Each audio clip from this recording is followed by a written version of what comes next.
What is going on, ladies and gentlemen? Russell here, and I'm going to be bringing you a 1v1 between none other than, as you can see is the chat before I'm even saying anything, vileSpanishiwa against fnaticMSiTTI, but it is actually TT1, so we will just go with TT1 in this cast, and I don't know why I just stumbled there.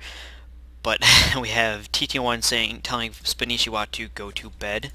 So both players must have gone up against each other before this. But at the time of casting this, a lot of people do know the name vileSpanishiwa because he is kind of, let's just say, he's making unstandard things for a Zerg player to do kind of standard right now. A lot of Zerg players are following him because his builds are so unorthodox, but they work. So we're seeing, so for the past few days or so, Spanishiwa has just kind of blown up as a Zerg player. And we have TT1, actually one of my favorite Procast players. I stumbled across his live stream like 2 weeks ago, and whenever he's live, I'm usually watching his stream because he is one of the better Procast players. Because at the time of casting this, we have TT1 as rank 18th in the Grandmaster League, and he is doing a little scouting. And we have him at 240 wins and 122 losses, and we have vileSpanishiwa ranked 36th. Oh, and this probe goes down. That is why you don't want to go through the mineral line. But if you are good at microing your probe, if you do get surrounded like that, and it's like right in the beginning, you click right on the mineral, and it'll go all through those units, and you can get out of there. But it's very hard. But as I was saying, we have Spanishiwa at 36th on Grandmaster League with 227 wins and 139 losses. So we have TT1 a little bit ahead for the win-loss and how much he has played, and we have the hatchery going down for Spanishiwa at the 15-minute mark. So this is going to be a 15 hatch into a pool, I believe. But with Spanishiwa, you can never tell. And oh, we see another hatchery going down for Spanishiwa.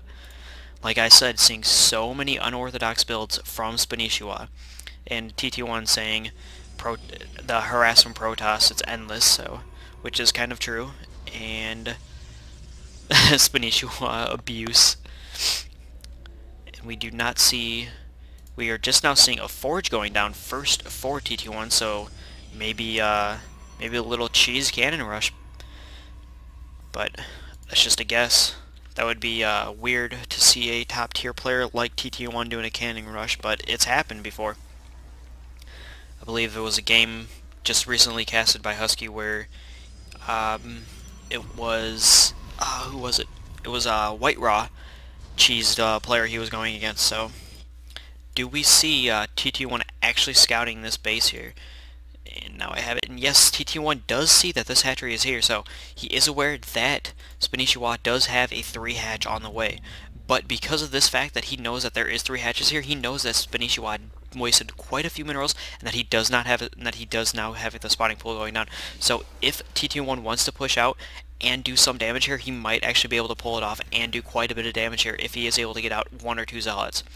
But we just now see the probes going down to TT1's expansion, and we do finally see the gas going down for TT1.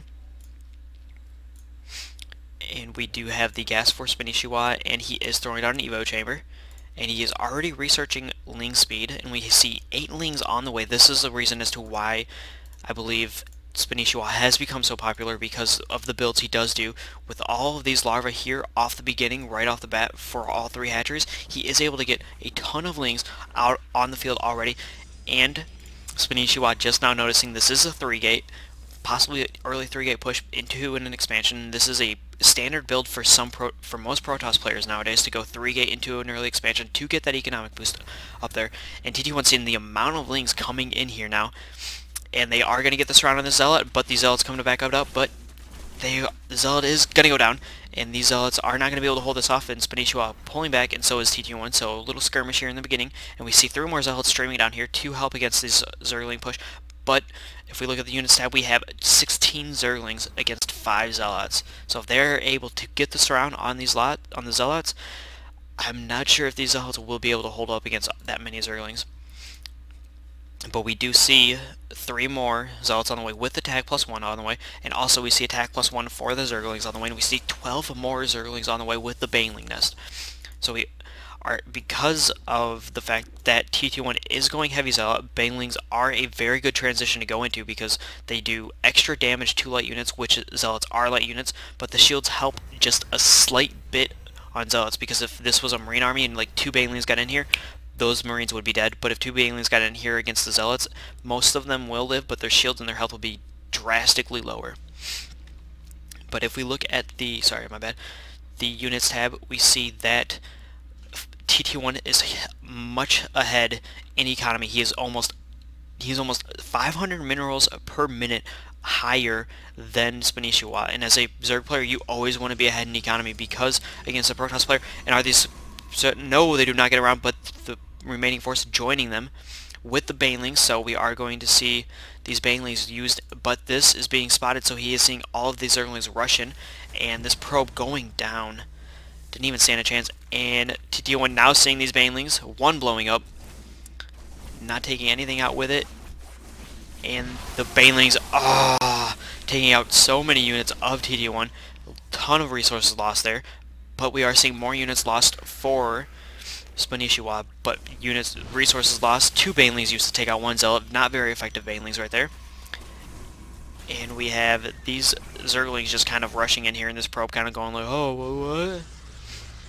Now we do have an effective wall off from TT1 here, but these Banelings are going to be rushing in here to do maximum damage and canceling that gateway. I'm not sure if he actually did cancel it, and these Zergs coming into the base, and he's just leaving these probes here to die, but no, he does do the attack and turn around, but he's losing so many probes, he needs to get out of there, and he's just bringing these Zealots in, and this Zealot doing work. 6 kills. Let's see which one gets more, and does that Zealot live? No, that Zealot does not live, but this one has 7 kills, 9 kills, 10, 4 HP with 11 kills. What a boss. That Zealot is just a baller boss right now. And we see more Zealots coming down, but also at the same time I did not see this. We saw these probes being pulled off the line because more Zerglings were in the units, and we are seeing almost exact same resource lost for both players here at the moment. And vileSpanishiwa still not doing any, just still producing mass amount of Zerglings. We have 6 more on the way. We have 2 Zealots on the way, and we finally have more Gape Tech finally finishing for TT1. And vileSpanishiwa not doing anything with this expansion other than using the larvae on there. And same for this one, nothing but other than the larvae, but he is producing a queen. He does not even have a queen at his main. So weird build for vileSpanishiwa. All TT1 really needs to do is just get out like a Void Ray, and he'll just storm through all of these units. It would take a while, but the Void Ray with Zergs and Banelings, they can't really do anything against a Void Ray. They can't really jump high enough to do it, but they do have wings, so I don't know why they don't turn into an air unit. Just kidding, I know they can't really fly very far. Sorry, I had to take a drink there. And this Overlord, still just chilling in here, checking out everything that is going on. Seeing all 5 gates. And, 6 gates, never mind, there's a 6th one in the front here. And seeing that these units are fully saturated again. And no, he's gonna die. The Scouting Overlord dying. And supply blocking himself. I'm not sure if this will be good for vileSpanishiwa, because the army tab we have 92 to 60. As a Protoss player, if you do have a much bigger army than the Zerg unit, you more than likely, depending on your unit composition, will pull ahead and be able to destroy the Zerg unit. As a Zerg, you do not want to be behind in your army, especially against a Protoss, even more so if the Protoss does have their huge death ball of death going. And finally we see vileSpanishiwa putting a queen at 1, 2, all of his hatcheries, so we are going to see that inject larva being used so that he will be able to pump out more units much quicker. And we're seeing more Banelings being morphed in. We go to the units tab, we have 5 Banelings, 6 on the way, and 1 going down, 2 going down. Are we going to see 4 going down? 5 Banelings just lost right there from that little attack from the Stalkers.